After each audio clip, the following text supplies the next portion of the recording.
Ողջույն բարեկամներ, այսօր արդեն հունիսի 16-ն է և հաջորդ 2-3 օրերը լինելու են շատ լարված, վտանգավոր և կարևոր։ Խոսքը հունիսի 19-ին Ժնևում կայանալիք հանդիպման մասին է, որտեղ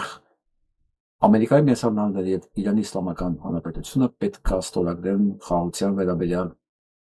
պայմանագիր, նախնական պայմանագիր, երկու փուլից բաղկացած, որը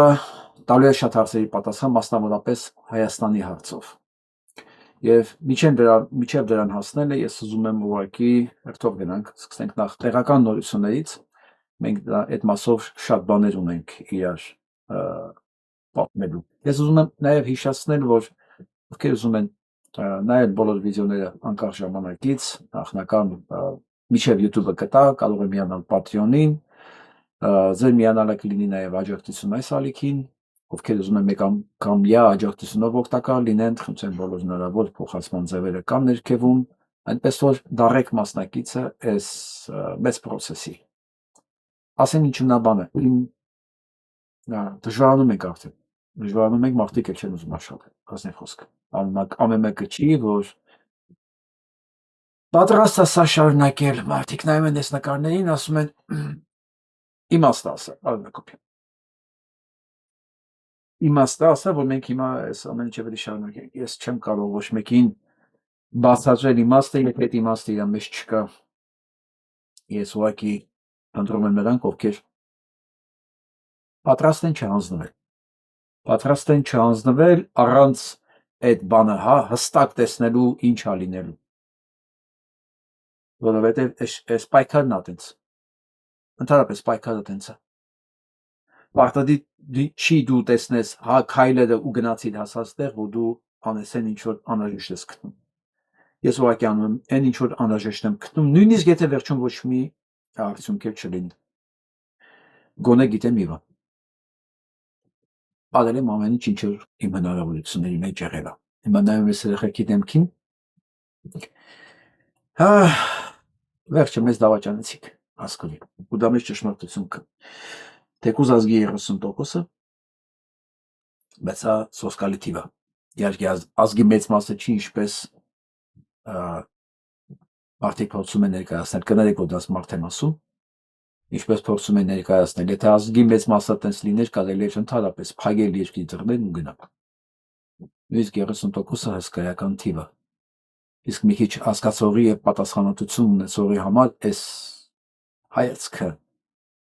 չի թողի որ գիշերներն էլ քնի, հարցը չքնելը չի, հարցը սխալներն ուղղելն է, հիմա մենք ապրում ենք այդ սխալներն ուղղելու համար, ոչ թե տանջվելու,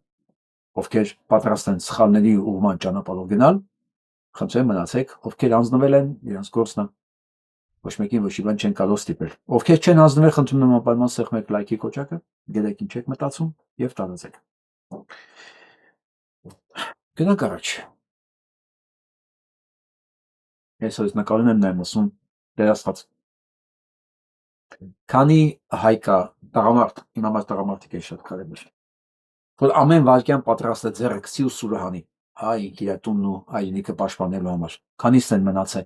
այն որ Նիկոլ Փաշինյանը գիտակցաբար տարավեց շերտին սպանելու, մենք դա արդեն գիտենք, նորից եմ կրկնում, գիտակցաբար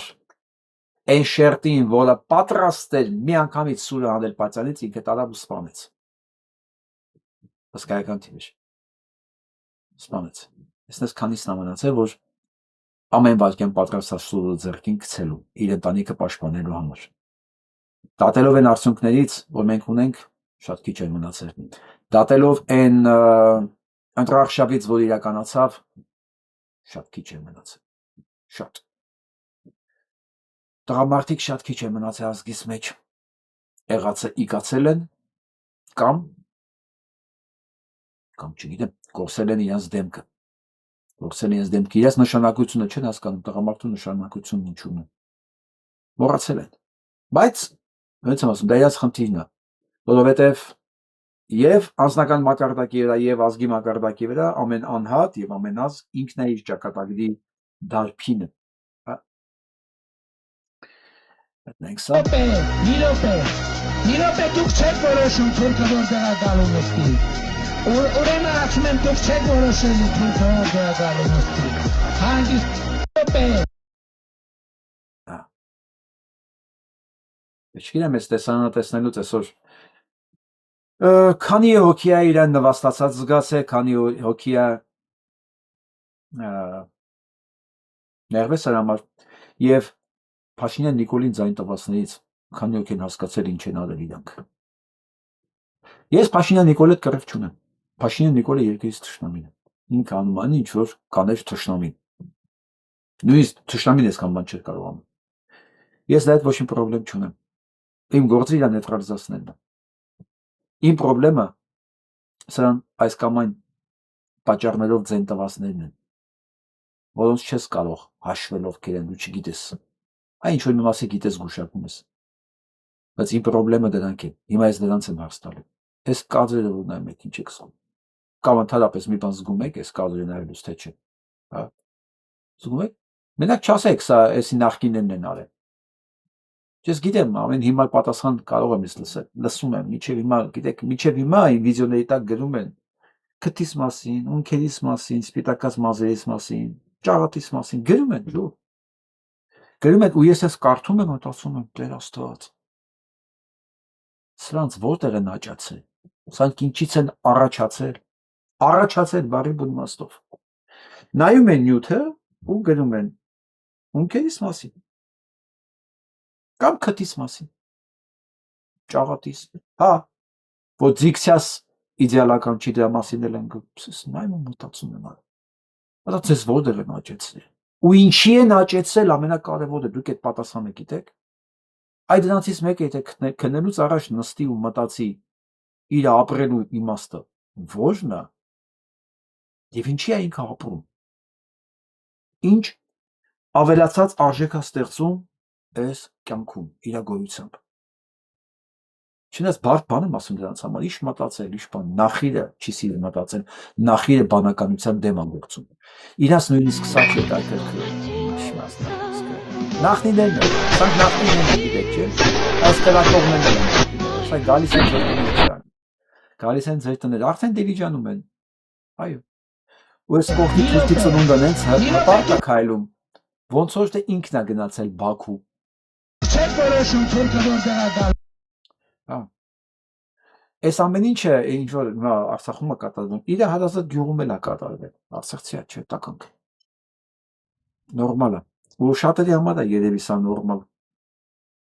Յորդ նորից եմ կրկնում, թող մնա նրանք, թող ոչ մեկ չներվի այս տեսանության այելուց, թող մնա նրանք, ովքեր բարոյապես չեն մեղել։ Որտեղ շատ կարևոր է այս հարցում բարոյապես չմեռնելը։ Մենակ բարոյապես չմեռածները կարող են պայքարել եւ իրենց մեջ ուժ գտնել պայքարելու համար։ Հանձնվածների չի։ Եվ այսպես սրանք խոսում են, բանակցել են Թրամփի ուղու շուրջ։ Թուրքերը տեղական թուրքերի հետ։ Այս մասով ես իրանց համար վատ նորությունն եմ, շատ վատ, որը ամսի 19-ի երևի կհրապարակվի։ Ուղղակի նախորդ ասեմ, Թրամփի ուղի չի լինելու։ Որովհետև ոչ դա ձեր ձեռն է, ոչ թուրք Նիկոլ Փաշինյանի ձեռքն է, դա ձեր ձեռքը չի։ Իր ուրախությունն ես։ Ես մի բանի մասին եմ զգում զգուշացնել, ընկերներ ջան, տեսեք։ Ես բազմիցս ասել եմ, որ 18 թվականից գաղտնի ներադրվել մի պրոպագանդիստների բանակ խումբ, որոնք պետք է հայ ժողովրդի մեջ խոսույթ զարգացնեն, տարածեն, որ թուրքը, լսեք, թուրքը մեր թշնամի չի։ Թշնամի Ռուսաստանն է։ Բայց թուրքը այդքան էլ թշնամի չի։ Եվ այդ հակաթուրքականությունը պետք է սպանել, որպեսզի էքսպանսիան ոչ մի դիմադրողականություն ներքից չունենա։ Ուրեմն ինչ է նշանակում հայ եւ թուրք։ Գենետիկ վիճակով հայը Թուրքիի համար արդեն խնդրեմն է։ Մենք չենք ատել երբեք Թուրքին, Թուրքն է միշտ ատել, որովհետեւ սա գենետիկ կոնֆլիկտ կա, տեսակների կռիվ կա, հասկանում եք։ Թուրքի մոտ հայը իրան միշտ ներշնչել է inferiority, ոնց կլի ցածրորակություն, հա։ Թուրքը միշտ իրան զգացել է ցածրորակ հայի ներկայությամբ, այսինքն հասկացել է, որ ինքը ոչ մեկն է, դիմացը կանգնած է մի խոսքով, հա, մշակութային ժառանգության տեր ազգ, հասկանում եք, այս իրենց անորակությունը, այդ ներքին կոմպլեքսները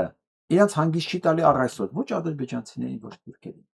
այսինքն թուրքն է թշնամի մեզ, ոչ թե մենք թուրքին, հա,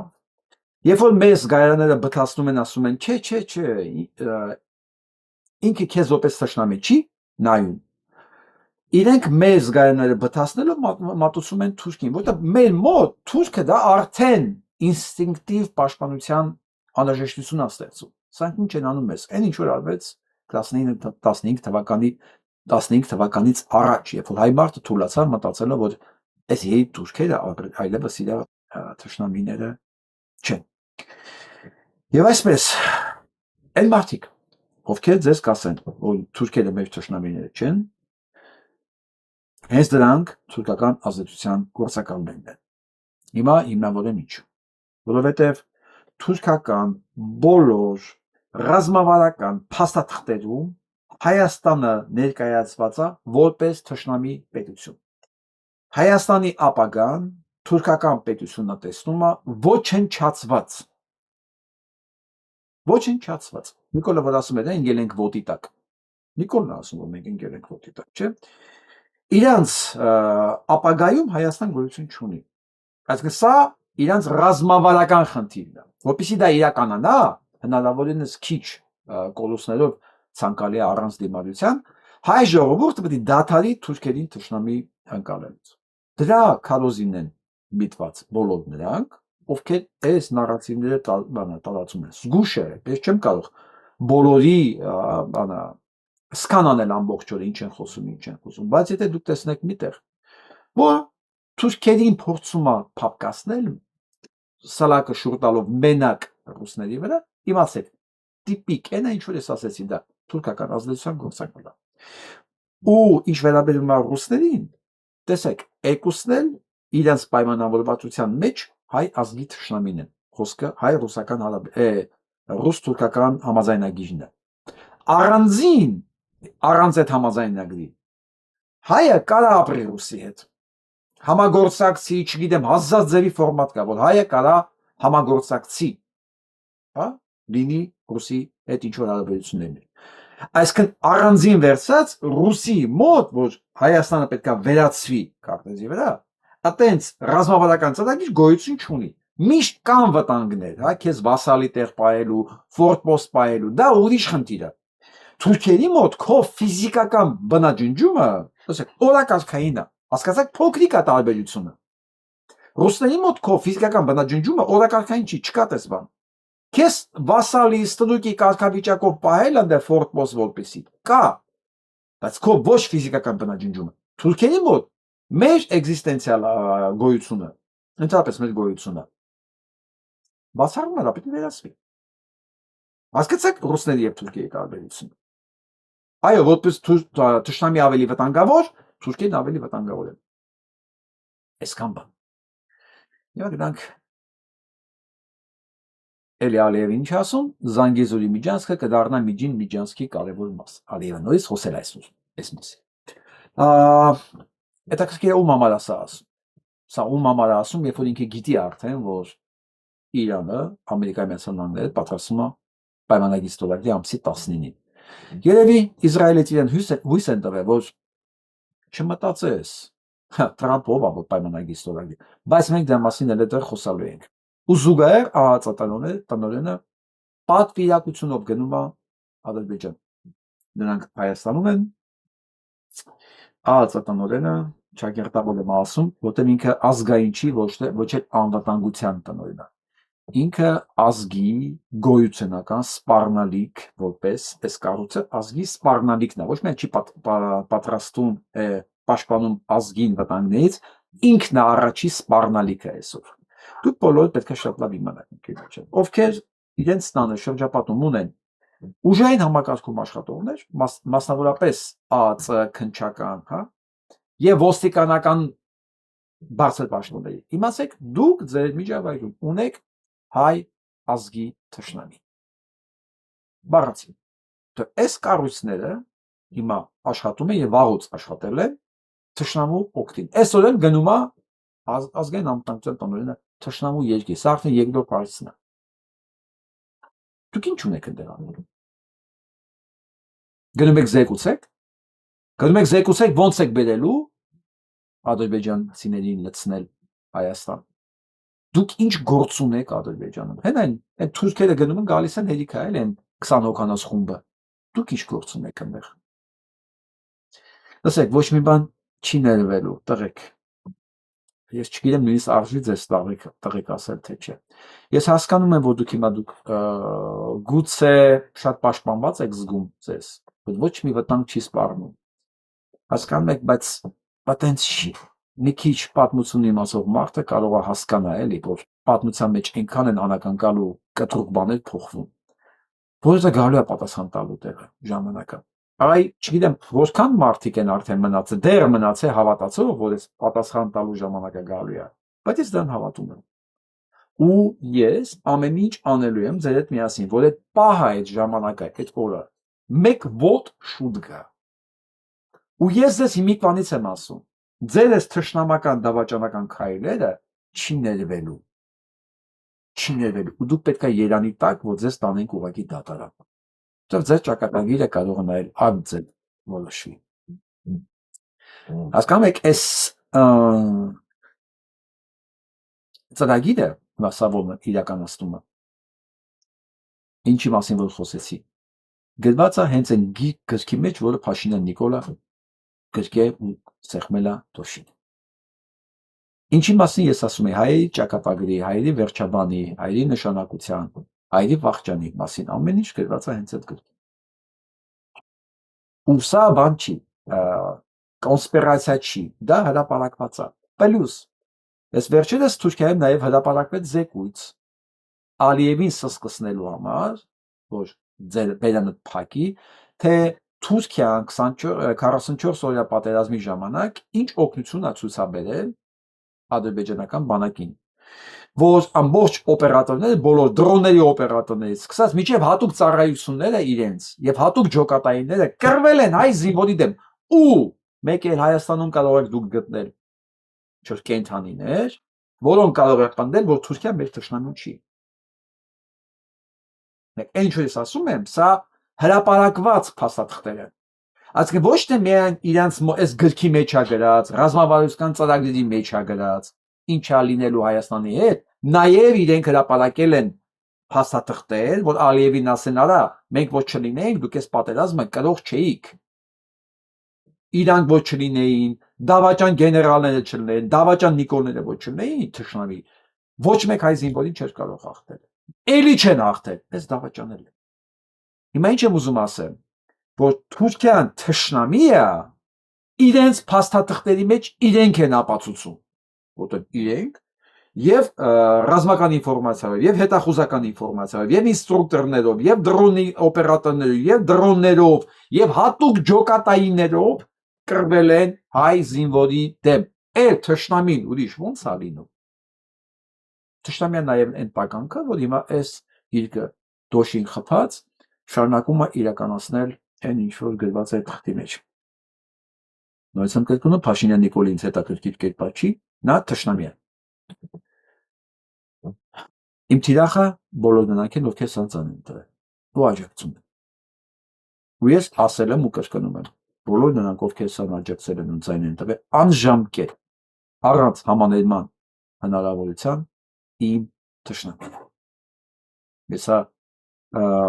ամենայն ծանրությամբ եմ ասում, որովհետև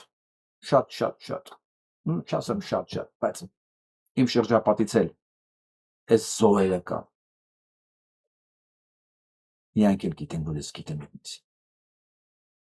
Ներում չկա տվեք, իրոք չկա։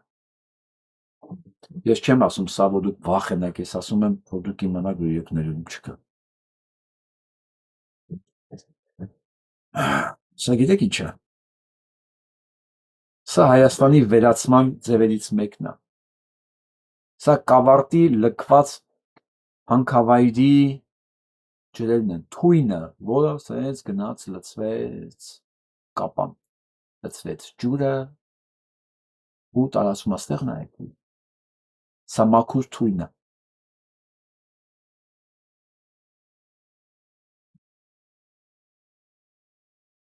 Սա չլինելու համար իրանք պետք է ընդամենը ժամանակին 3 միլիարդ 278 միլիոն ծախսած լինեին։ Որպեսզի հասկանաք դες ինչ թիվ, սա մոտավորապես 8 միլիոն դոլարի մասին է խոսքը։ Կամ 10 միլիոն դոլարի մասին է խոսքը։ Դուք պատկերացնում եք, Հայաստանի բյուջեն տարեկան 1 միլիարդից ավել ավելացել են, ու սա չեն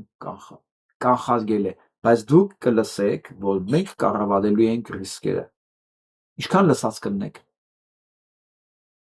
Ով կարա հաշվի այս էկոլոգիական աղետի հետևանքները, լասեք, ով կարա հաշվի, սա թույն է, սա գնացածվեց ջուրը, սա խառնվեց ջրերին, անցավ հողի տակ։ Դե հիմա պատկերացեք ինչա լինելու Հայաստանի հետ, եթե ամուսարը սխրեն շահագործել, ժողովուրդ։ Սրանք թշնամի են, սրանք շահագործելու են։ Ու այն ինչ որ հիմա եղավ ստե կապանում, կարա լինի այնտեղ։ Լինի թե չլինի, այս թույները արդեն լցվել է այնտեղ, խառնվել է հողին, խառնվել է ջրերի հետ, փոշու հետ նստել է հողի վրա, ջրի վրա, բույսերի վրա։ Հայաստանը ապագա չունի։ Սա ոչ թե քաղաքական գնահատական է, սա արդեն էկոլոգիական գնահատական է։ Եթե Նիկոլ Փաշինյանը մնաց իշխանության, Հայաստանը ապագա չունի։ Ես չեմ ասում մեկին վախեցնելու համար, ժողովուրդ։ Ես չեմ ասում սրան ընտրածներին ամաչացնելու համար, որտեղ եթե դրանք ամաչեին, ամոթ ունենային, կամ չեն, բայց ամոթ չունեն։ Սա ես ասում եմ, որ դուք էկոլոգիական հետևանքները պատկերացնեք։ Հենց չեմ ասում, ադրբեջանցիների գան, ճանապարհներ փակվեն, բան։ Հələ դրա մասին ես չեմ խոսում։ Չեմ ասում տնտեսություն, որ մեռնելու է, մեռել է արդեն։ Ուղղակի իրան չեն ասում, որ տրամադրությունը չկցեն։ Ես չեմ ասում գյուղատնտեսության մասին, որ գյուղատնտեսական տնտեսությունների 90%-ը դառնալու է ուղղակի բանկրոտ։ Սա այն բաներն են, որոնք լավ տոկոսով աչքեր էին վերցրել եւ Նիկոլ Փաշինյանի գովքն էին անում ու գնացին ընտրեցին։ Իրանք դառնալու են բանկրոտ ուղղակի։ Ունեցած չունեցածը տանել են տան բանկին, որ բարդքերը տան, որովհետեւ չի լինելու Եվրոպա։ Դուք մաքսիմում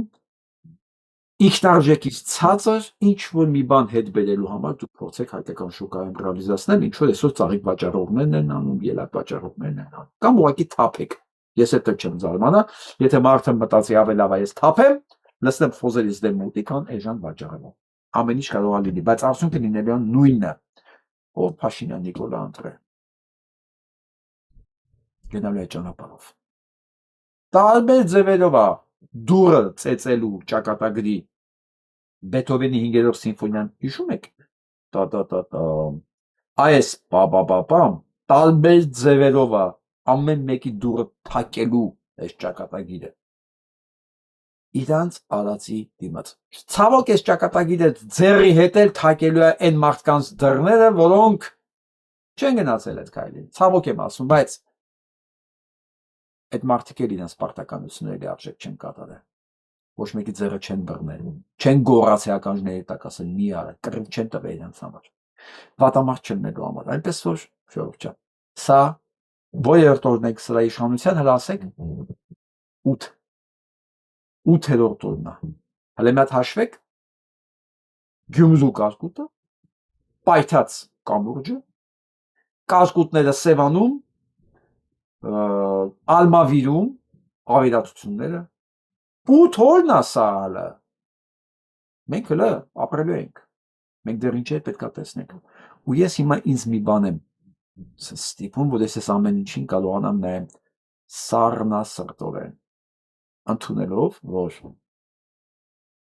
ով իր ցանել այն է գծում։ Այսքան։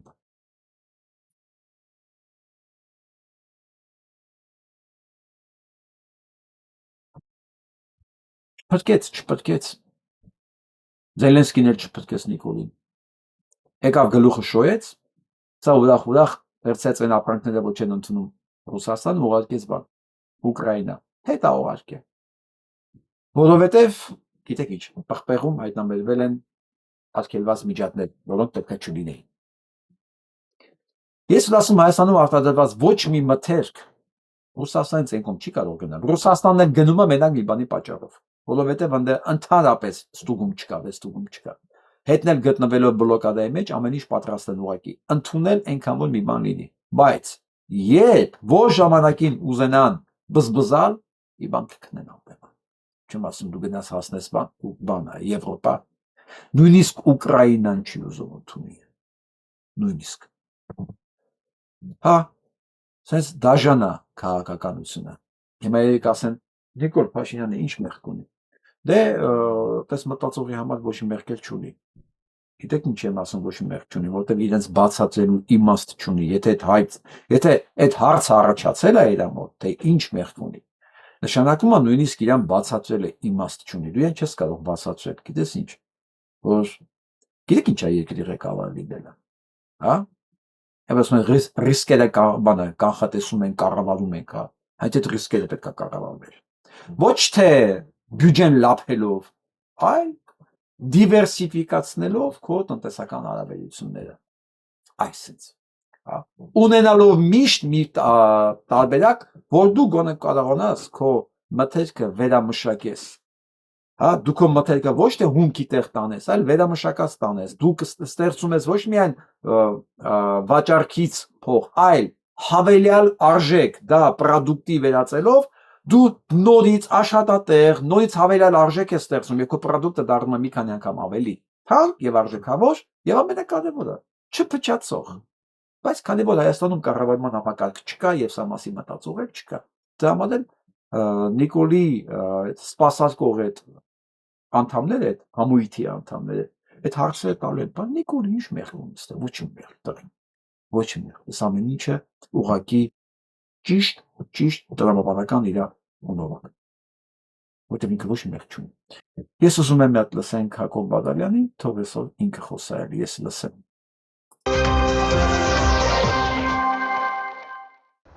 Բարև ձեզ։ Հունիսի 14-ին, երբ Կենտրոնական ընտրական հանձնաժողովը հայտարարեց խորհրդարանի ընտրության վերջնական արդյունքը, վերջնականապես փլուզվեց Նիկոլ Փաշինյանի լեգիտիմությունը։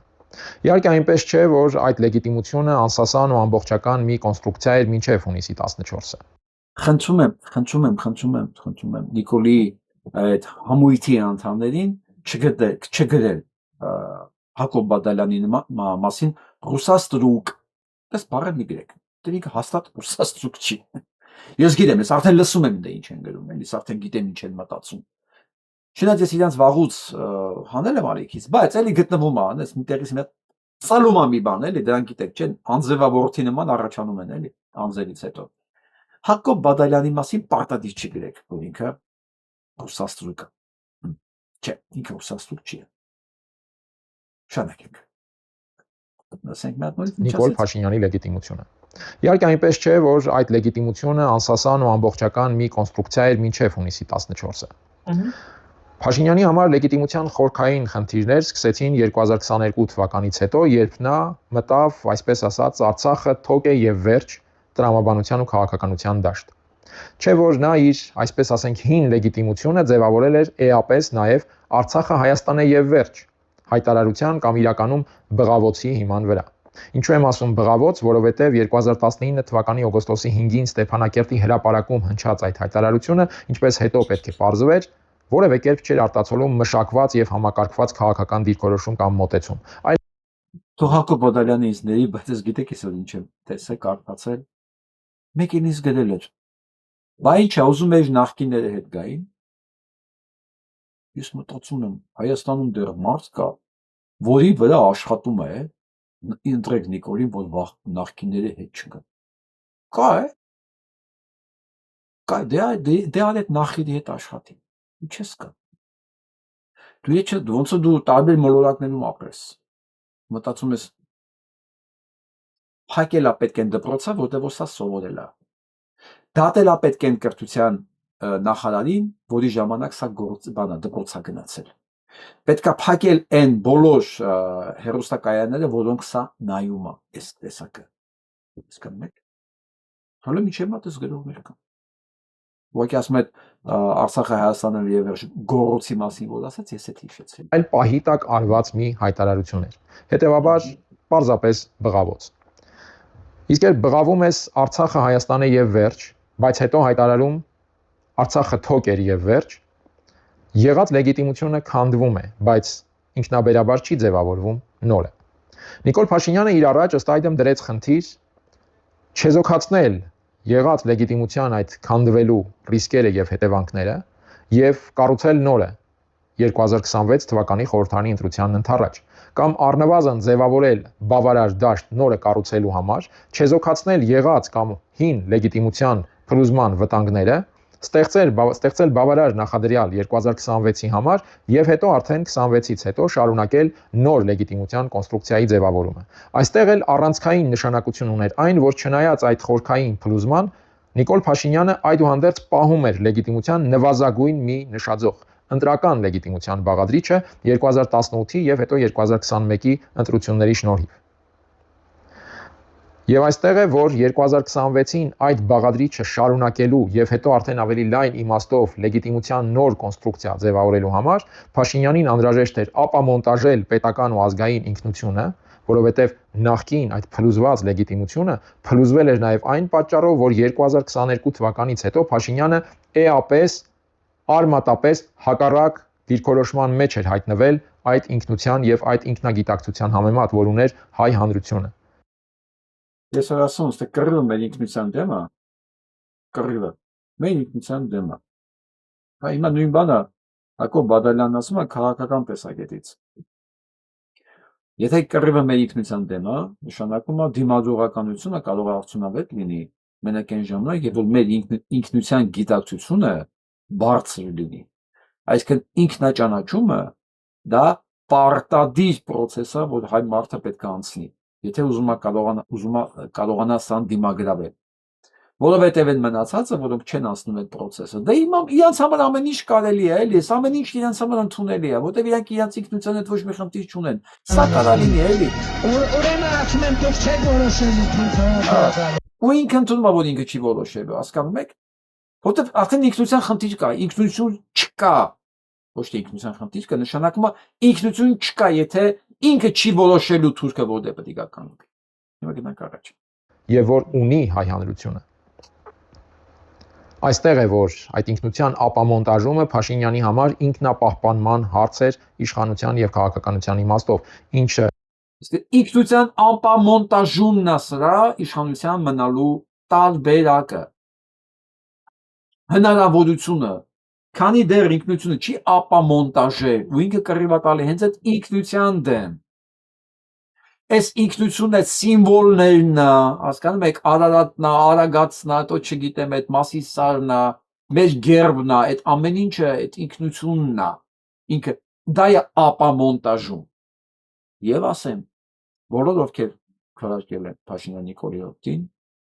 իրանց ինքնությունը արդեն ապամոնտաժված է։ Իրենք կարող են չվիճարկել դա։ Որովհետև եթե ապամոնտաժված չլիներ, իրաց մոտ կլիներ դիմադրություն։ Կլիներ ինքնության բնազդային պաշտպանելու ցանկություն, եւ դա չէր կարող։ Այն հանգամանքը, որ նրանք աջակցել են Փաշինյան Նիկոլին, նշանակում է Նիկոլին հաջողվել է ապամոնտաժել դրանց մեջ իրանց ինքնությունը։ Լուծելուն էլ նա եղավ ձեռնող։ Իդեպ շատ հատկանշական է, որ 2026-ի ընտրական process-ից առաջ այդ եզրափակիչ նախընտրական տարվա ընթացքում նա առավել քան ինտենսիվացրեց գրոհները հայ առաքելական եկեղեցու ուղղությամբ, որը պետական եւ ազգային ինքնության, ինքնագիտակցության առանցքային բաղադրիչներից մեկն է։ Եվ այս ամենում կրկնեմ, Փաշինյանին պահում էր գոնե ընտրական լեգիտիմության բաղադրիչի որոշակի անսասանությունը։ Բայց ինչպես ցույց տվեց 2026 թվականի ընտրական գործընթացը, նրան չհաջողվեց հասնել ակնկալածին, այլ կերպ ասած, բավարար չափով իրականացնել եղած ինքնության ապամոնտաժում, հետևաբար իր խորքային առումով փլուզված լեգիտիմության ռիսկերի չեզոքացում եւ արդեն 2026 թվականին շարունակելով պահպանելով ընտրական լեգիտիմության բաղադրիչը, այդ նվազագույն նշաձողը, գոնե այդ նշաձողը, հետո արդեն նոր թափով ձեռնմուխ լինել լեգիտիմության նոր կոնստրուկցիայի համար անհրաժեշտ ինքնության նոր միջավայրի կազմավորմանը։ Ինքնության միջավայր, որի հիմքում Փաշինյանն ակնհայտորեն դնում է կենցաղային ուղենիշները։ 2026-ին Փաշինյանի Ստամոքսը, ինքնությունը ինքը փոխարինում է ստամոքսով։ քո երևակայական թռիչքով դեպի որ ասում ես կարա թոշակառու թռնի բան։ Մոտ դա ոչ միայն չստացվեց, այլ հակառակը մենք տեսնում ենք, որ որ ասում ես թոշակառուն կարա 4 անգամ ներողություն։ Ու դե ասում թռնի Կիպրոս, հա, գնա Եվրոպա։ Ինքնությունը վերցնում է քեզանից, ասում է դա փոխալ են դու 10,000 դրամով կարա 4 անգամ թռնես Կիպրոս։ Ասում է դու կենթանի ես, որին ինքնությունը հետաքրքիր չի։ Դու ուրախանես, որ սա դիմաց քեզ ապա մոնտաժում են որպես մարդ, որպես ինքնություն։ Բայց դա դիմաց դու ուրախացի, որ դու կարող ասենք առանց վիզա գնաս Եվրոպա։ Իհարկե դա երբեք չի լինելու, դու Եվրոպա դու գնաս ինչ անես թթքոտ ոտերով Եվրոպան։ Այ դասս քո գնացած Եվրոպան ինչ պետք է լինի վերջը։ Եթե դու չգիտես ինչ է Եվրոպա, դու այդ արժեքը կարողը չես։ Դու որ գնաս, դու լուվր չես գնալ։ Դու գնացածը յարմարկա պետք է լինի մաքսիմում հասկանում ես, դենաս էժանի ոդեր ինչ կա որ առնես, որովհետև լուվր գնացողը ինքը ուրիշ բան է փնտրում։ Փաշինյանը պարզապես տապալվեց։ Ընտրության իրական պատկերը վկայում է, որ Հայաստանի հասարակությունը չի ընդունել այն առաջարկը, որ այսպես կոչված իրական Հայաստանի փաթեթավորումով փորձում էր ներկայացնել Նիկոլ Փաշինյանը, այդպիսով ինքնության կառուցվածքը նենգափոխելու մղում ունենալով։ Թվում է, թե Փաշինյանը 2026-ի ընտրությանը ստացել է ավելի շատ ձայն, քան 2021-ին։ Բայց ընդհանրապես տոկոսային հարաբերության իմաստով Փաշինյանը զիջել է դիրքերը։ Փաշինյանը 2021-ին ստացել էր 52% ձայն, իսկ հիմա ընդամենը 49%։ Այս տոկոսների մեջ չեմ մտնում, ոչ այն 52-ին եմ հավատում, ոչ էլ 49-ին եմ հավատում, հա։ Սա լույսեր անջատելով, հա, գաղտնի ցուցակներ ապահովելով, մի խոսքով էս ընտրակ ասում է, այ կեղծիքներ է եղել, սա կեղծիքներ եղել, բայց իմ ձայները ճիշտ է, մնացածինը սխալ է, իմ ձայները ճիշտ է, մի խոսքով լավ։ Այդ չեմ ասում պատերազմի սպառնալիքով վախեցած մարդկանցից ձայն ստանալը, չէ՞ որ այդ կատեգորիան էլ կա։ Չէ՞ այդ կատեգորիան էլ կա, վախեցած ձայն տվել դրա։ Հա, պատերազմի սպառնալիքով մարդկանցից ձայն ստացողը չի կարող խոսալ լեգիտիմության մասին։ Այս ամբողջ հաղորդումը հիմնականում նրա մասին էր, որ Փաշինյանը լեգիտիմություն չունի։ Ոչ մի ձևով, ոչ բարոյական, ոչ իրական։ Հիմա ինչ է լինելու սրա վերջը։ Դժվար է ասել։ Սպասենք տեսանք 19-ին ինչ են ստորագրում, ոնց են ստորագրում եւ ընդհանրապես կհասնի դրան թե չէ։ Մենք դեռ դրան կհասնենք։ Ես ուզում եմ մի հատ սա կարդամ ձեզ համար։ Չկա ավելի ողորմելի տեսարան, քան սեփական ժողովրդից աստիճանաբար սարսափող իշխանությունը։ Տարիներ շարունակ հանդուրությանը սուտ ու կեղծիք հրամցնելուց ընտրությունները բացահայտ կեղծելուց հետո այսօր սրանց մոտ միացել է ինքնապահպանման կույր բնազդը։ Նիկոլ, քո սիրո ճառերը էժանագիր թատրոն էին, որոնց տակ թաքնված էր հայրենիքի ու ազգային համերաշխության կողոպուտը։ Ահա։ Եվ ասում է դու ձայնի գող ես, դու կյանքի գող ես, դու համերաշխության գող ես, դրապես դու գող ես, հա։ Այսօր, երբ դիմակդ պատրված է, դու անցել ես բացահայտ սպառնալիքների ընդեմ ողջ ընդդիմադիր դաշտի եւ քեզ չհանդուրժող յուրաքանչյուր հայի։ Դու սպառնում ես, որովհետեւ վախենում ես։ Սպառնում ես այն վախենում ես այն պատմական արդարությունից, որը քեզ դեմ հանդիման է կանգնեցնելու քո իսկ գործած արհավիրքների հետ։ Բայց իմացիր, Հայաստանը քո անձնական տիրույթը չէ, դու գողացել ես մեր այսօրը, բայց մեր ապագան գողանալ չես կարող։ Իսկ քո թիմի մանր կամակատարներին, ովքեր դեռ լռությամբ արդարացում են այս բռնապետական հիստերիան, սպասում է միայն մեկ բան՝ համատարած առհամարային եւ օրենքի առաջ պատասխանատվություն, որը անխուսափելի է։ Դուք արդեն պարտված եք։ Պատկերացնում եք մի մարդու կյանք, որի կյանքի տևողությունը ուղիղ կախված է նրա իշխանության լինելուց։ Հա։ Մարդու կյանք ոնց են ապրելու նրանք, եւ որ իրենց կյանքի ընդհանրապես տևողությունը կախված է թե դա ինչքան ժամանակ կմնա իշխանության։ Ձեր կյանքն էլ մի բան չի։ Ես ձեզ ասեմ, որ Զարուհի Փոշտանջյանը հայտարարություն ներկայացրել դատախազություն ամեն եւ մարդու իրավունքների պաշտպանին, ուրեմն 15 հունիսի 26 թիվ հաղորդում հանցանքի մասին ՀՀ կենտրոնական ընտրական հանձնաժողովի անդամների կողմից պաշտոնեական լիազորությունները չարաշահելու դատական ակտի պահանջները դիտավորյալ չկատարելու եւ քաղաքացիների ընտրական իրավունքի ազատ իրականացմանը խոչընդոտելու փաստերի առթիվ հաղորդման իրավական եւ փաստական հիմքերը ներքևում իհարկե հիմա ինձ կասեն դե դատախազն իրանցից է օրենքի իրանցից է ժողովուրդ ջան այդ կապ չունի Էս կապ չունի, սրանք պատմական փաստեր են, որ հետո մեզ չասեն, բայց դուք ընդունել էիք, բայց դուք չեք բողոքարկել, հա?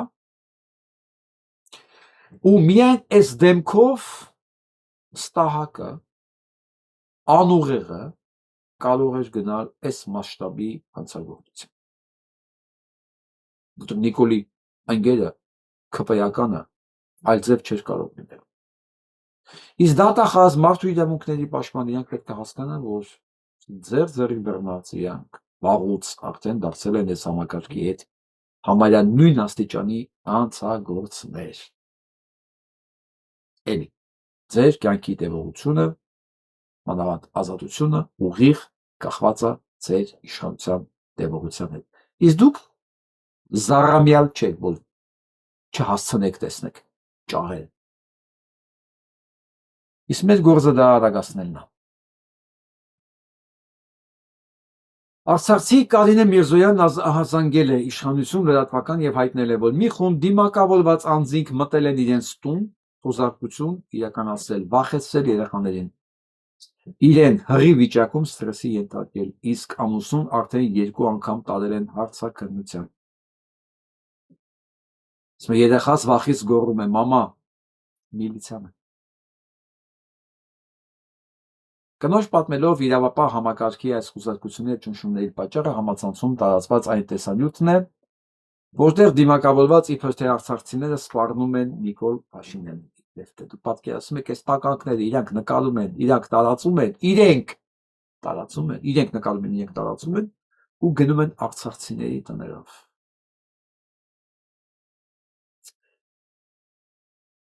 Բայց այդ տականք հիշում եք ինչ էր ասում Փաշինյան Նիկոլը, որ մենք պարզել ենք իրանք ինքնությունը ովքեր են, ու իրանք Հայաստանում չեն, վաղուց դուրս են եկել։ Հիշում եք, սա իր խոսքերն է։ Հետո փոշմանես չէ, չեն դուրս եկել, որ սրա առիթի տակ ձերբակալեք։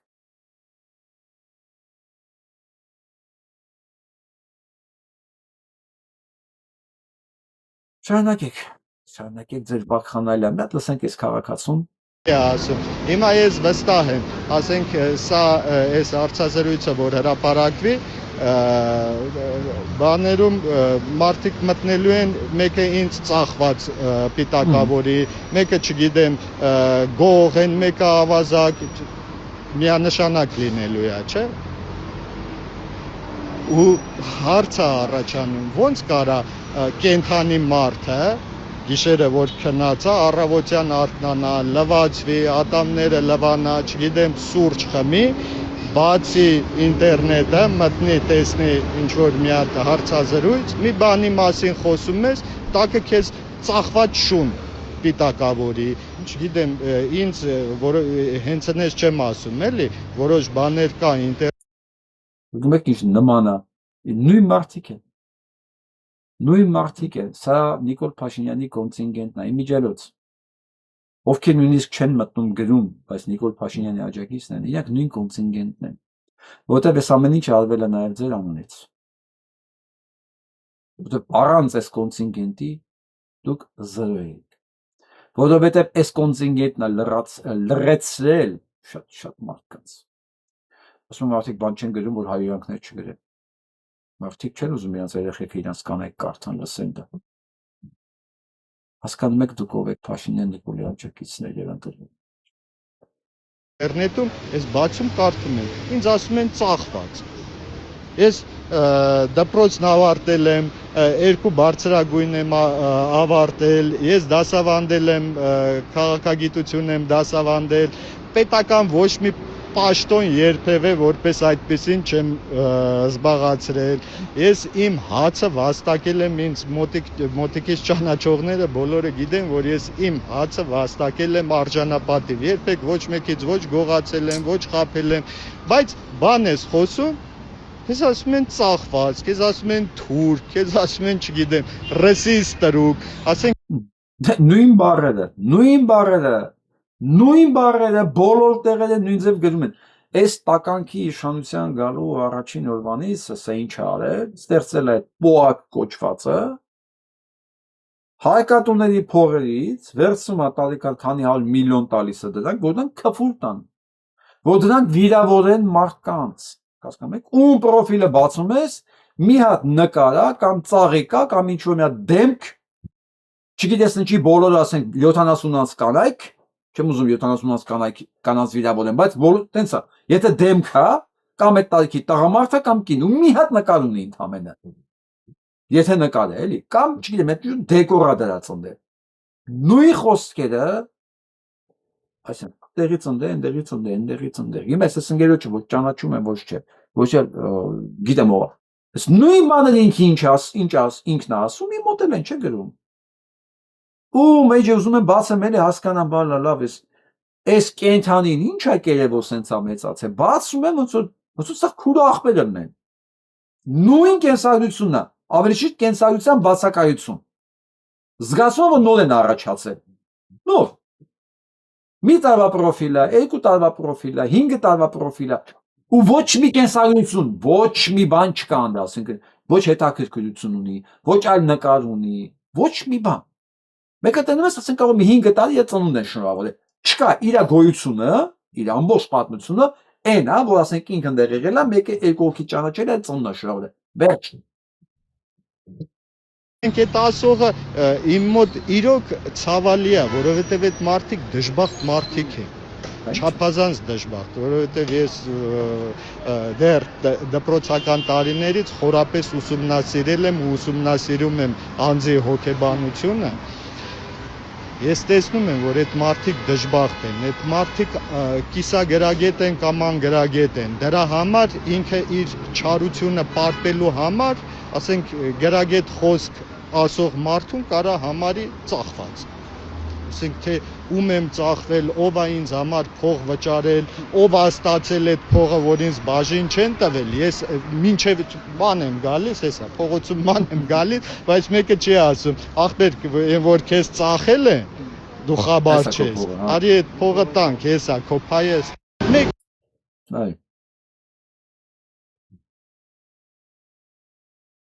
Բանակի մասին Դաժան ծեծի հետևանքով 24-ամյա զինծառայողի 2 աչքն էլ կորացել է, կա 1 կալանավորած։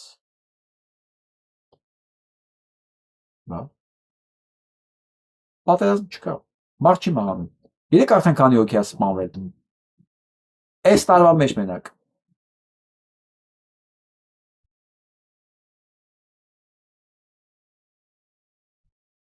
Քանի հոգուն էլ գրել են ինքնասպանություն, բայց մեզ բան չի եղել։ Խոսքով։ Ֆինանսների մասին մի քիչ։ Հայաստանի մարդը այս մարտի 31-ի դրությամբ այս 3 ամսվա մեջ աճել է եւս 11 միլիարդ դրամով։ Բա ոնց։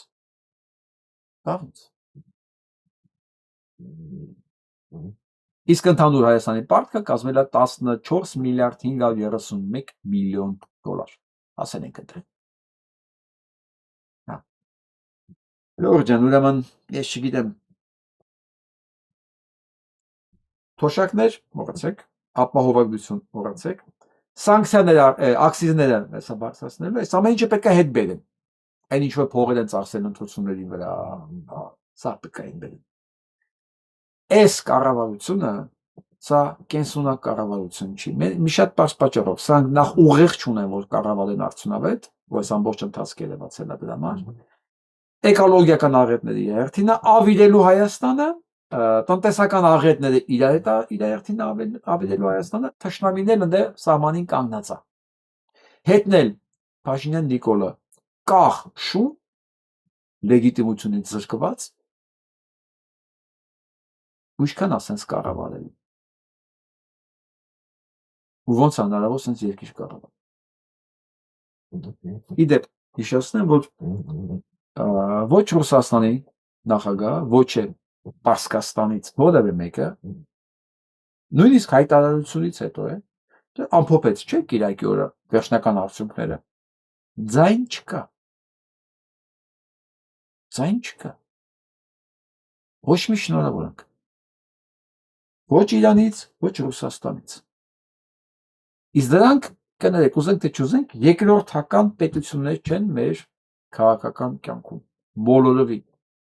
Լավ, վատ, երկուսն էլ շատ առանցքային պետություն են մեր ընդհանուր տարածաշրջանում մեր ճակատագրի համար լուրջ դեր խաղացող։ Եվ բացասական, եւ դրական ատոմները։ Այն թուրքական ազդեցության գործականների մասին, որ ասում էին, դրանցից մեկն է, լսեք։ Я понимаю, что есть всякие извращенные фантазии о том, что это все-таки не Запад, это Турция. И люди хотят видеть Турцию во всем и всегда. Потому что это греет их страхи, это греет их национальную идентичность. Они думают, что армянин, который ненавидит турка, это не настоящий армянин. Да. Да. Но я их удручу и скажу, что быть армянином – это не ненавидеть кого-либо.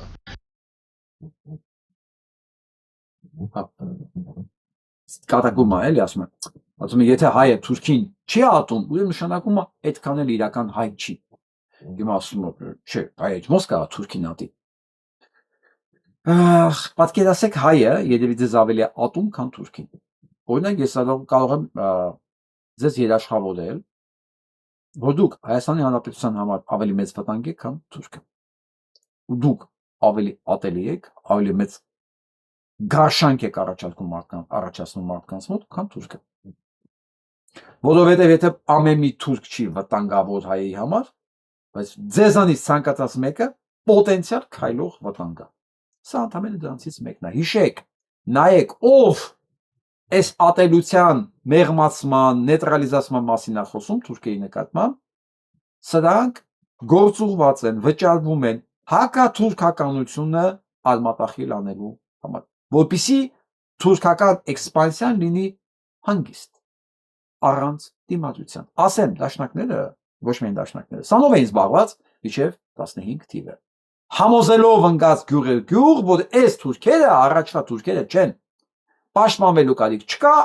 զգուշանալու կարիք չկա, զենքերը տվեք։ Զինաթափեցին ու վուալյա։ Եղավ են ինչ եղավ։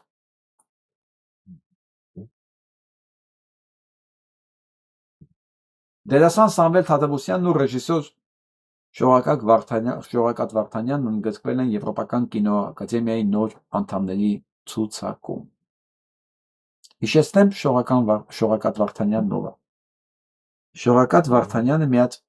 ֆիլմ էր նկարել։ Իր միջոցներով իր անհետ կորած եղբոր մասին։ Եվ այդ կինոն շատ բաներ տարածում է ստացել, շատ տեղեր նայել են, եւ նա պետք է գնար Հայաստանի կողմից ներկայանար մրցույթի։ Եվ Հայաստանի կինոգործիչները, քանի որ պատերազմի հերոսի մասին էր, անհետ կորած մարդու մասին էր, չթողեցին։ Ու սրա չթողելու մեջ մեծ դեր խաղաց Շարլ ընկերությունը։ Սա էլ պետք է ասեմ, չմտածեք ես մոռացել եմ։ Ու տեղը ուղարկեցին հայ-ռուսական մի հատ հիմար ֆիլմ Ստալինի մասին։ Սովետական չունի, կարծեմ Ստալինի մասին էր։ Որ չալադեմ անունն էլ կհիշեմ հեսա։ Մի խոսքով հայ-ռուսական մի հատ ֆիլմ Սովետի մասին։ Պատկերացնում եք։ Հայ իրական պատմությունը չուղարկեցին Շողակաթի ֆիլմին։ Ուղարկեցին այդ ֆիլմը հայ-ռուսական։ Եվրոպա գնացող Հայաստանի կինոմիությունների բանը, կինոմիությունը ուղարկել է հայ-ռուսական ֆիլմ, որը պատմում է Սովետի մասին, այսպես։ Բայց դա գիտեք ինչ, Հայաստանի որոշումն էր, Հայաստանի, ասենք ասեմ, կեղտոտ քաղաքականության արդյունքն էր։ Բայց չի խանգարել, որ Եվրոպայի կինոակադեմիայի անդամ դառնան Շողակաթն ու Սամվել Թադևոսյանը։ Դե դուք աշկել եք։ Ստրուկներ։ Ռուսաստրուկ, այլ ձեզ է պետք ասել ռուսաստրուկ։ Ուղղակի ձեր նախիրի անդամները չգիտեն։ Կամ ասենք իրենց դրա մասին չեն ասում։ Չնայած իրանք մտածելու բան չունեն։ Իրանք ուղղակի գիտեն մեր բան, որ ով Նիկոլի դեմը, ու պետք է մի հատ հայոյան գրել անպայման։ Դե ու մտքին իշկային են գրում։ Ասանայինք։ Սա գիտեք ինչ է։ Հունիսի 14-ին Դալասի մարզադաշտում Ճապոնիայի եւ Նիդերլանդների մեջ խաղ ա եղել։ Խոսքով ոչ ոքի խաղալուց հետո ճապոնացիները ինչպես միշտ, ինչպես իրենց հատուկը, վերցել են բաժկերը եւ սկսել են հավաքել աղբը։ Տեսնում եք ստադիոնում ինչ աղբ կլինի։ Դնել Ամերիկայի Միացյալ Նահանգներում խաղից հետո։ Ճապոնացի երկրպագուները սկսել են մաքրել այն տարածքը, որտեղ իրենք նստած խաղ էին նայում։ Սա նրանից չի, որ իրենք ուղղակի հարգում են իրենց։ Սա իրենց մոտ ինքնահարգանքի դրսևորում է, որ իրենց միջավայրը պետք է մաքուր լինի եւ իրենք պատասխանատու են իրենց միջավայրի համար։ Ես չգիտեմ դուք Ճապոնիա եղել եք թե չէ, բայց նայած նույնիսկ քաղաքի ամենամեծ քաղաքի ամենափոքրիկ առուները, եթե դուք տեսնեք, առու փոքրիկ քաղաքի մոտ գետը առուя գնում, դա կարծես գետը չի։ Կարելի է ասես կրանալ, բրով ջուր խմել ու նայել հատակին ինչեր կա։ Սենց ամենամանր, այնքան մաքուր է ջուրը, ամենամանր հատիկները կարելի է տեսնել եւ տեսնել ինչ սիրուն ձկներ են լողանում։ Այդա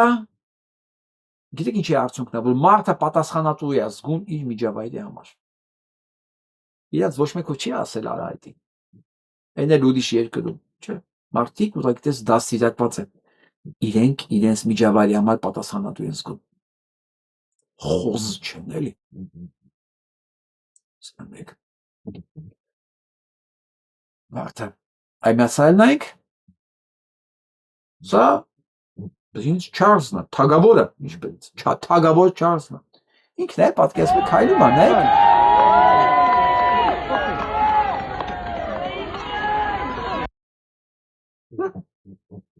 Աշխարհի ամենազոր կասության թագավորը ինքն է բռնում իր հոմանոցը։ Սա գիտեք ինչ նշանակում։ Էլի, սեփական անձի նկատմամբ հարգանքի Այն որ Հովանոց բռնող է պահում, ցույց է տալի մի բան, որ ինքը ոչ միայն իր անձի նկատմամբ հարգանք չունի, այլ նվաստացնելով կողքինին, ասում են դու պիտի պահես իմ Հովանոցը։ Հասկանում եք մենք քաղաքակրթային առումով որտեղ ենք։ Քաղաքակրթական առումով մենք որտեղ ենք։ Մինչդեռ որտեղ պետք է լինեինք մենք։ Հասկանում եք, որ Հայաստանում միշտ ցուցադրվել է վատագույնը։ Եղել է բացասական ընտրասերում այն աստիճանի, որ նույնիսկ վարչապետի թուլեկն են իրենց համար Հովանոց պահողներ պահ։ Ու իրաց դա չի վիրավորում, գիտեք ինչի։ Իրանք չգիտեն դրա մասին, որտեղ իրանք նախ ինքնահարգանք չունեն։ Չունեն ուղղակի։ Իրանք հաճույք են ստանում, երբ որ իրանց դեմ կռանում են, ծառայում են։ Իսկ դրանց հաճույք է ստանում մենակ ստրուկը, որտեղ ստրուկը երբեք ազատության մասին չի մտածում։ Ստրուկը երազում է ստեփական ստրուկ ունենալը։ Հասկանում եք, այսօրվա դրանց բոլոր դրսևորումները խոսքի մեջ, վարվելակերպի մեջ բոլորը ասում են մի բանի մասին։ Սրանք ամենադժվախտ, ամենաթշվառ մանկությունն են ունեցել պատանեկությունը եւ ընդհանրապես կյանքը։ Ու այդ ամեն ինչի գինը վճարում ենք մենք։ Իրենց իշխանություն ընտրելով որպես։ Հասկանում եք, որ սրան ընտրողներն են նույնը։ Սրանց ձեն տվողների համար էլ սա կոնֆլիկտ չի առաջացնում։ Որովհետև անկախ ամեն ինչից մի բան մտածեք Փաշինյան Նիկոլը ոչ մի Արցախ չի հանձնում։ ինքը արդեն մեկ է իմ մոտ, ինքը մշակութային կոնֆլիկտ է, ինքը իմ համար քաղաքակրթական կոնֆլիկտ է, ինքը իմ համար մերժելի տեսակ է, իր խոսալը, իր վարքագիծը, իր միմիկաները, իր շփումը քաղաքացիների հետ, իր սուտ խոսալը, իր խաբելը։ Դուք հասկանում եք, դա քաղաքակրթական, էսթետիկական արդեն մերժելի տեսակ է, հələ չէ, հանցագործությունները դնում են մի կողմ, բայց այս ամբողջ համատեքստում մեկ էլ գնում է, տեսնում ես մարդ կա, այս ամեն ինչին ասում է, այո, դե արի հասկացի ով է ինքը, ով որտեղ է, մտավոր, բարոյական, քաղաքակրթական, էսթետիկ, որտեղ է ինքը, էլի, ինչն է սիրել, էլի, ինչն է հավանել, ինչն է իր համար ընդունելի եղել եւ ոնց այս ամեն ինչը մերժելի չի եղել իր համար, էլի։ Չեմ հասկանում։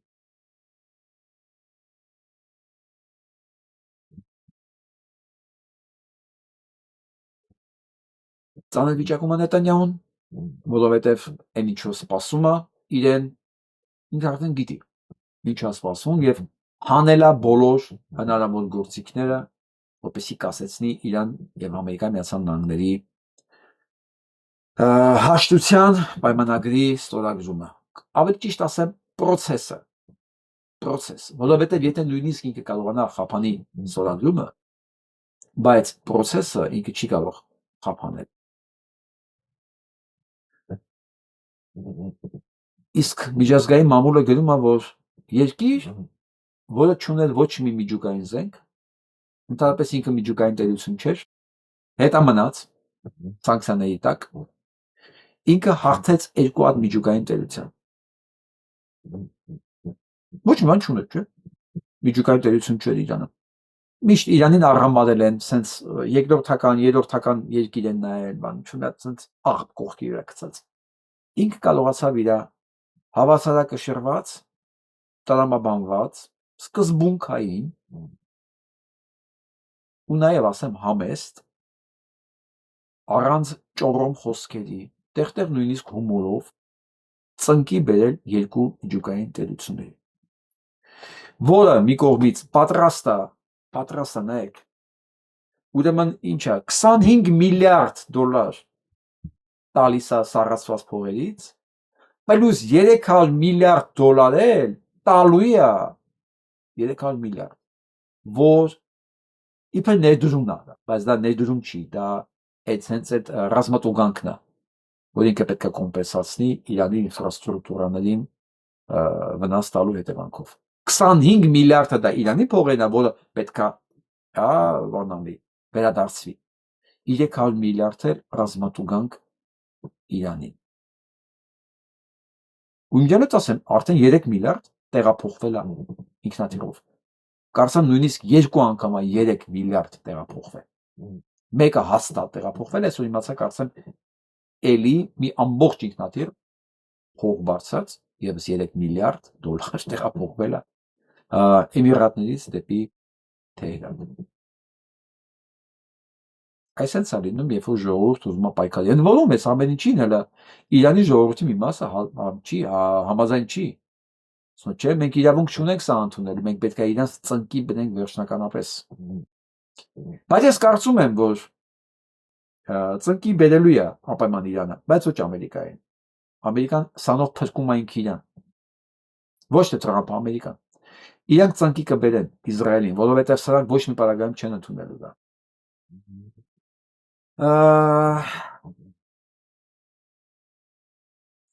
BBC-ն արդեն գրում, հարձակվել են Թրամփի վրա, բոլոր մեծ մեդիաները, որ Իրանի փաստորեն պատերազմը փշրեց Ամերիկայի Միացյալ Նահանգները եւ Թրամփը դա պատմության վատագույն նախագահն է։ Եվ արդեն, քանի որ կոնգրեսը, ես ասել եմ միշտ, 90%-ով հենց Իսրայելի ձեռքում է, Իսրայելից է վճարվում, սկսել են impeachment-ի process Թրամփի նկատմամբ։ Նույնիսկ եթե impeachment-ը հաջողվի, սա չի կասեցնելու այն process-ը, որը սկսված է, որովհետև Թրամփը ստիպված է գնում դրան։ Այս process-ին տանում է ոչ թե Թրամփը դեպի խաղաղություն, այլ Պենտագոնը նախ, որ արդեն թշնամի է ճանաչել Իսրայելին, եւ երկրորդը 80% այս քաղաքականության դեմ քվեարկող ամերիկյան ժողովուրդը։ Բնականաբար Իսրայելը ամեն ինչ պետք է անի, որ կասեցնի այս համաձայնության ստորագրությունը։ Ամեն ինչ, բայց 80% ամերիկացիներին ինքը չի կարող համոզի, որ Ամերիկան պետք է շարունակի փող տալ Իրանին եւ ներողություն Իսրայելին եւ Իսրայելը այլևս ինքը շարունակում է մնալ բարեկամը եւ թշնամի չի։ Չէ, գնացքը գնացել է, այս մասին ասել է։ Գնացքը գնացել է։ Անդ որով գնացել է անվերադարձ։ Այս process-ները impeachment-ի բանի, սրանք ժամանակավոր, անդ որով ի վնաս Իսրայելին աշխատող process-ներ են։ Ինքը կարող է հիմա պաուզա սեղմի։ Ես չգիտեմ ինչեւ 19 ինչ եղել են, բայց ես կանխատեսում եմ հասկանալով սրանց տրամաբանությունը եւ գործողությունների տրամաբանությունը, ես կանխատեսում եմ նույնիսկ terroristական ակտեր։ Այսօր արդեն B-52 օդանավը պայթել օդում։ B-52-ը աշխարհի ամենաթանկ, ամենաապահով, դրանք միջուկային զենքեր տեղափոխող օդանավերն են, որոնք անխոցելի են նույնիսկ, բայց ընկել է։ Ինչը կարծում ոնց։ Կասկած չունեմ, որ Իսրայելի մատը խառն է։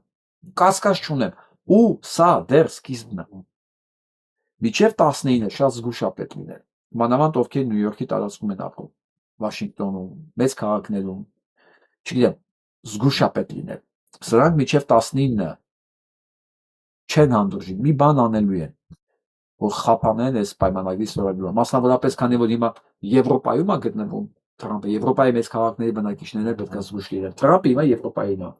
G7-ի հավաքին է գնացել, փորձում է հարաբերությունները կարգավորի եվրոպական երկրների հետ։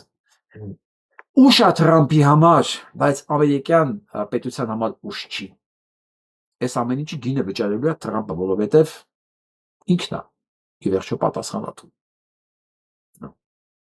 Բայց նույնիսկ եթե կարողանան կասեցնել 19-ի ստորագրումը, սա երկարացնելու է պատերազմը, որի արդյունքում Իսրայելից ոչինչ չի մնալ։ Մենք շատ լարված օրեր ենք ապրում։ Սա դրա վրա են այսօրվա ամբողջ մեդիան, ես նայել եմ, խշում են ուղղակի։ You voted for Donald Trump and he started a war with Iran that he promised he wouldn't start. And then he and Hegseth bungled it so badly that gasoline is $6 a gallon. And now we're setting up a $300 billion reconstruction fund for Iran. Ես ասում եմ, դուք բանին Թրամփին ընտրել եք, բոլոր այսօր մանրամասն բլոգերներն ու թերթերը գրել են սա մասին, ոնց թե դուք Թրամփին ընտրել եք, դուք մոռացաք ինչի համար եք ընտրել։ Ինքը պետքա պատերազմ չաներ, ինքը պետքա էժանացնել ամեն ինչ թանկացել է, ինքը պատերազմը սկսել, պլյուս 300 միլիարդ դոլար Ամերիկայի հարկատուներից գնալու է Իրան։ Ամերիկը տարբեր բերած, ինքը ասում է վերակառուցման համար։ Այո, դա հենց ռազմատուգանքն է, որը Իրանը պայման է դրել, որ ես կստորագրեմ, կբացեմ Հորմուզի նեղուցը, բացառապես մենակ մի պայմանով։ Հələ պայմանից մեկը չի Իրան բան է Նետանյահուին դատարան հանձնելն էր։ Հիմա Նետանյահուն երևի դատարան հանձնելը հանել են մեջտեղից, մնացել է 300 միլիարդի ռազմատուգանքը։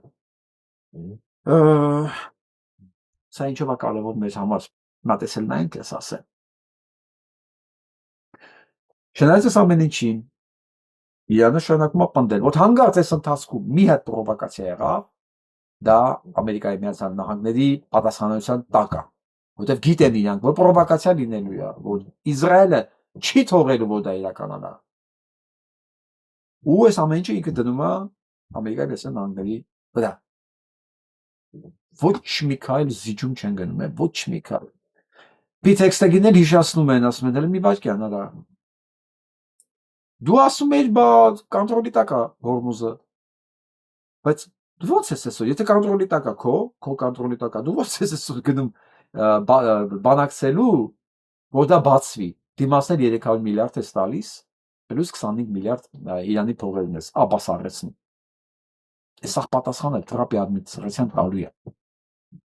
Անենց չէ, որ Թրամփը գնում է այսօր բանակցելու դարել այ մաշկի լույսը, չէ, Թրամփը ռազմական հանցագործ է, սրա հետ միասին։ Սրա հետ էս իր պատերազմի նախարարն է։ Ու հիմա բոլորը սրանց դեմ են դնում։ Այս ամեն ինչ որ արվել է։ Բայց դե Պենտագոնն էլ պարապ նստած չի։ Հիշեցնում են, որ 890 անգամ Նետանյահուն եղել է Էփստինի կղզում։ 890 անգամ, այդքան երևի տուն չի գնացել ինքը, ինչքան Էփստինի կղզում։ Սա իրանց կազմակերպած օպերացիաներ։ Առաջինովանից ասել եմ սա 890 անգամ։ Իրանք էլ իրաց հերթին Նետանյահուն են հիշեցնում, որ ինչքան դու գիտես Թրամփի մասին, այնքան էլ մենք գիտենք քո մասին, որ դու այս ամբողջ այս սատանիստների, այս մանկապղծության, երեխեքի կորուստի, մանկասպանությունների մեջ քո մատնել է խառը։ Դու էլ ես այդ ամեն ինչի մեջ։ Դրա համար ժողովուրդը Ամերիկայի 80%-ով մերժում է սրանց։ Սրանց թվում է մենակ Թրամփ անելով իրենց հարցերը լուծվելու է, չեք կարա։ Եվրոպայում որոշել են արգելափակել այդ Բեն-Գվիրի մուտքը, այս սրա։ Ու գիտեք ինչը թույլ չի տալի կոնսենսուսի գան եվրոպական լիդերները, ստե մասնավորապես ասում է Կայա Կալասի մասին։ Հիշում եք, չէ՞ Կայա Կալասը Նիկոլ Փաշինյանի աջակիցներից մեկը։ Ես վստահ եմ, բացի Կայա Կալասից նաև կան Ուրսուլա ֆոն դեր Լայն, որ հենց ինքը ոչ միայն սիոնիստ է, նաև Եվրոպայի նախագահն է։ Մեղոսկով այսօր չեն կարողացել կոնսենսուսի գալ եւ սրա այս ֆաշիստի մուտքը արգելափակել Եվրոպա։ Քանդվում է հին աշխարհակարգը, լինելու է անպայման նորը, այդ նոր աշխարհակարգում չի լինելու Իսրայել, այս ձևը ոնց որ հիմա կա, ու այդ նոր աշխարհակարգում լինելու է հզոր Իրան։ Ես դա երաշխավորում եմ քեզ։ Եվ Հայաստանը այլ շանս չունի, լավ իմաստով եմ ասում, քան դառնա Իրանի հետ իրոք բարեկամ եւ հարևան երկիր։ Ճակատագիրը ինքն է ստիպում, ասում է աստղերը հուշում են եւ պարտադրում են, աստղերն արդեն գոռում են մեր ականջին նոր աշխարհակարգի մասին։ Իսկ Հայաստանում դեռ արհեստական կռիվ կա։ Եվրոպա, թե Ռուսաստան, որ խեղճ մարդկանց բաժանեն իրար մեջտեղ, մեկին ասեն դու եվրոգե ես, մեկին ասեն դու ռուսաստրուկ ես։ Նացա նայեք, Բուրկինա Ֆասոն գիտեք որտեղ է։ Ուրեմն Բուրկինա Ֆասոյի այս երիտասարդ նախագահը, ուրեմն ոչ միայն ազգայնացրել է ոսկու բոլոր հանքերը, ոչ միայն բարձրացրել է ու Չինաստանի օգնությամբ ընդորում կրթության, բժշկության, կոմունիկացիաների մակարդակները մի քանի անգամ բարձրացրել է, ուղղակի մի բաց պատճառով, որ իրաց երկրի ոսկին միշտ չի գնում, արգելել է այստեղ։ Իջնել էլ ավտոմատը ուսին մանա գալիս նախագահ։ Նաև դադարեցել այս Բիլ Գեյթսի բոլոր տեսակի գործունեությունների ֆոնդերի իր երկրներում։ Որտեղ ասեմ, աֆրիկյան երկրներում Բիլ Գեյթսի գործունեությունը ոչ միայն ուսումնասիրություններ, մարդկանց վրա փորձարկումները, նաև հատուկ փորձարկումների արդյունքում այդ տարածքի բնակչությանը թունավորելու եւ դրանց աճը կանգնեցնելու համար էր միտված։ Այս Էփստինի ընկեր ֆաշիստ Բիլ Գեյթսը։ Հիմա Բուրկինա Ֆասոյի նախագահը սրա գործունեությունն է արգելել, իր ֆոնդերի, բոլոր ֆոնդերի գործունեությունը արգելել է Բուրկինա Ֆասո։ Հələ մի հատ ասեք Հայաստան, հետո ասեք Բուրկինա Ֆասո։ Ստեղ ուղղակի հարցը մնում է օդի մեջ կախված։ Այս երկուսից որն ավելի Բուրկինա Ֆասո։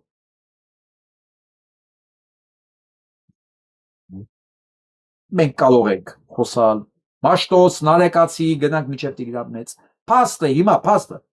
Այս երկու երկրից ով ավելի։ Բուրկինա Ֆասո։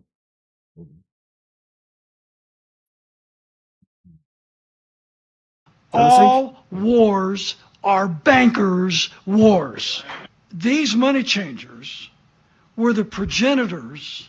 of the Rothschilds and the corrupt central banks that rule the world. I've said it before, I'll say it again. All wars are bankers' wars. Ինչնեսն է խոսքը։ Բոլոր պատերազմները դրանք բանկերների պատերազմներն են։ Կենտրոնական բանկի եւ ռոշիլների կողմից հովանավորող։ Որովհետեւ այդ պատերազմները անհրաժեշտ են իրենց մեծ շահույթներ ստանալու եւ ամբողջ ռազմական այդ արտադրությունները պահելու համար, որը գեներացնում են միլիարդներ, հարյուրավոր միլիարդներ, հարյուրավոր։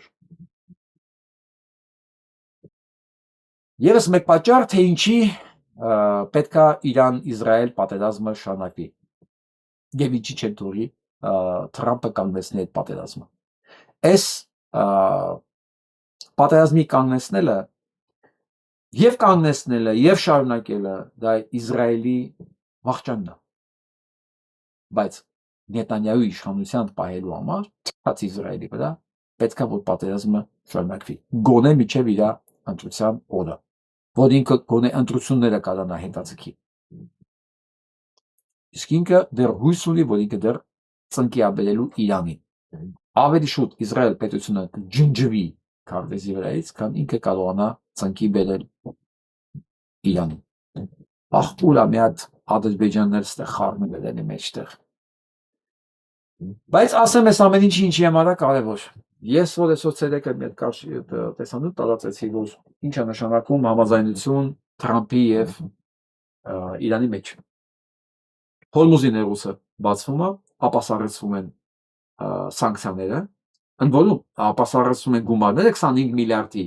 եւ մասնակի վերանում է սանկցիաները Իրանի նկատմամբ։ Տեսեք։ Այսինքն Ամերիկան ու Իրանը մտնում են նոր որակի հարաբերությունների մեջ։ Դե հիմա ինձ ասեք, Թրամփը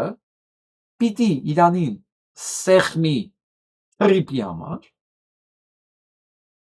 Թրամփին պետք չի այդ տրիպը, դա է Նետանյահուին է պետք։ Դրա համար եմ ես Ալիևի, Նիկոլին, ես փթիրներին ասում եմ, ծոծրակները կտեսնեք, դուք տրիպ չեք տեսնելու, մանավան, որ արդեն Թրամփն էլ էդի չի ուզում, ինքը հայտարարում է, որ ես գնում եմ բանակցությունների, ես գնում եմ խաղաղության, մոռացեք այդ տրիպի մասին։ Ով է գալու Ամերիկայի կողմից։ Ոչ մեկ, որովհետև Իրանը կխառնի դրանց հողի հետ ուղղակի։ Ինչպես ինքն է ասել, ինչպես զգուշացրեց Փաշինյան Նիկոլին, տեսեք է, շնորհավորելու փոխարեն, ընտրություններից հետո շնորհավորելու փոխարեն զգուշացրեց Հայաստանի կառավարությանը։ Դե հիմա գնացեք։ Իսկ Հայաստանում, չգիտեմ, այն որ սենց լավատեսական ապրողների համար ես տեսանյութ եմ դուք ուզում նայեք էլի մի հատ։ Այս տղեն կես ղազախ է, կես հայ։ Ասեք ինչ է պատմում Բաքվից, Бաքվից։ Карабаха, да? Я был в Баку, и мы тогда в Баку проживаем. Мы думали, что в Баку этого не может быть, потому что Баку, например, был многонациональным городом, тоже свыше 100 национальностей, и там было колоссальное количество армян проживало. То есть у меня бабушка армянка, да? И я, допустим, мы жили как бы, нашу семью все знали, и в голову не могло прийти даже нам, что кто-то может прийти к нам в дом, постучаться, там, убивать или еще что-то. Никто в это не верил. И, наверное, Лилит, слышала, вот армяне бакинские, они не уезжали из Баку до последнего. Просто до последнего. Они не верили, что придут, там, что будут какие-то конфликты. Они сидели там, они играли в нарды с азербайджанцами вместе во дворе, и они не могли себе представить, что это может случиться. Но все это случилось. И в целом я говорю, что с этого большого конфликта началось, пошли, как, знаете, по цепочке все эти конфликты. На Северном Кавказе, потом, там, да везде уже пошло. И потихонечку разрезали всю страну советскую большую на кусочки, на части. Ասմա, հայերը չեն մտածում իրենց հետ կարա լինի։ Ոնց իրենց կարա լինի։ Արցախցիներն էլ չեն մտածում իրենց հետ կարա լինի։ Այսօր հայաստանցիներն էլ չեն մտածում իրենց հետ կարա լինի։ Այսինքն այն մասը, որ Փաշինյան Նիկոլը ընտրել։ Հասկացաք ձեզ ինչ է սպասում։ Բակի դուք ո՞նց եք կարողանում ձեր այս հոտայի մտածելակերպով մի ամբողջ երկիր փուռ տալ։ Որտեղ է այդ պատասխանատվությունը։ Այսինքն այս ամեն ինչը ձեր համար դաշ չէր, ու ամբողջ մի ժողովուրդ, ամբողջ մի երկիր պետք է ձեր պատճառով հայտնվի այդ վիճակում։ Ձեզ ներում չկա, ես դրա համար առանց ափսոսելու զգացմունքի եմ ասում, որ ցանկացած մեկը, որ սրան ձայն ա տվել, ինձ թշնամի առանց համաներման իրավունքի եւ հնարավորության։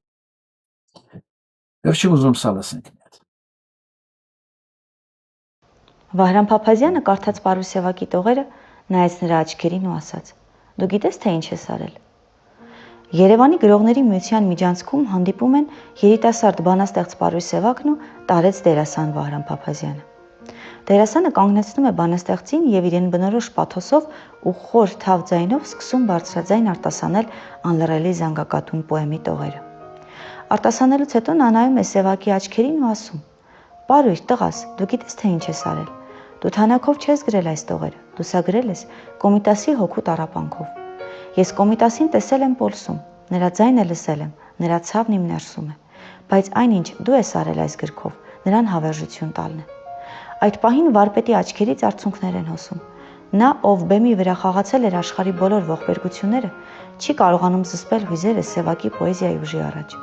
Պարուսևակը նման մեծության առաջ հուզված խոնարհվում է, վերցնում Փափազյանի ձեռքը, համբուրում այն եւ ասում. «Վարպետ, եթե իմ տողերը կարողացան հուզել ձեզպես մարդուն, ով ինքը թատրոնի ու հույզի տաճար է, ուրեմն ես իմ կյանքն այզուր չեմ ապրել»։ Սիրելի հետևող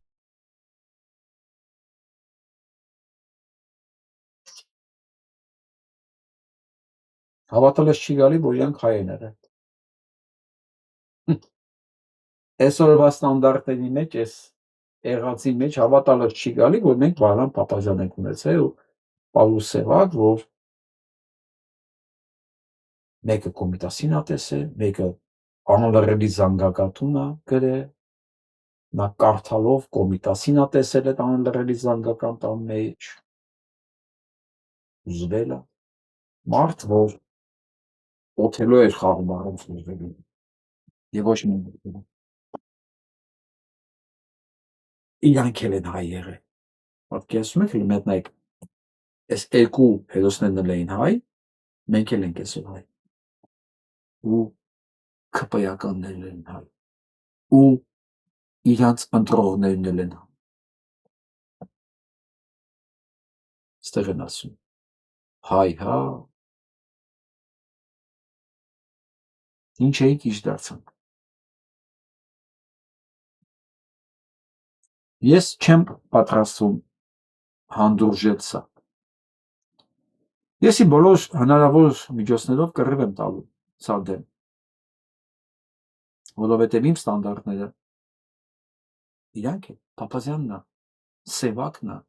Չանեսն ա, Կոմիտասն ա։ Ես չեմ կարող թույլ տալ, որ այն ինչ որ մնացել ա, որ կարող է դառնալ արժանի շարունակություն, գայլի բաժին դառնա։ Չգիտեմ ոնց եմ անելու, ես չգիտեմ ինչ եմ անելու, բայց ես գիտեմ մի բան, ես չեմ կարող թողնել, որ դա իրականանա։ Ով փնտրում ա, նա գտնում ա ձևերը։ Մենք էլ կգտնենք։ Այսինքն, որ ասում մենք, նրանք ովքեր գտնում են, ովքեր փնտրում են դա գտնելու համար։ Որովհետև դա պատմության պահանջն է։ Դա այն ժառանգությունն է, որ ես նստած ա բոլորիս վզին ես, ճիտին պարքն է, ճիտին պարքը։ Իսկ դա կարա զգա իր վրա մենակ այն մարդը, ով պատասխանատվության զգացում ունի։ Ու ինքը այս մեծությունների ժառանգն է, որ ժառանգի գիտակցաբար կրողը։ Մարդ որ չունի, իր համար Նիկոլն էլ ա։ Կլինի ինչ չէ։ Այսօր այսքանը, դա մնացեք։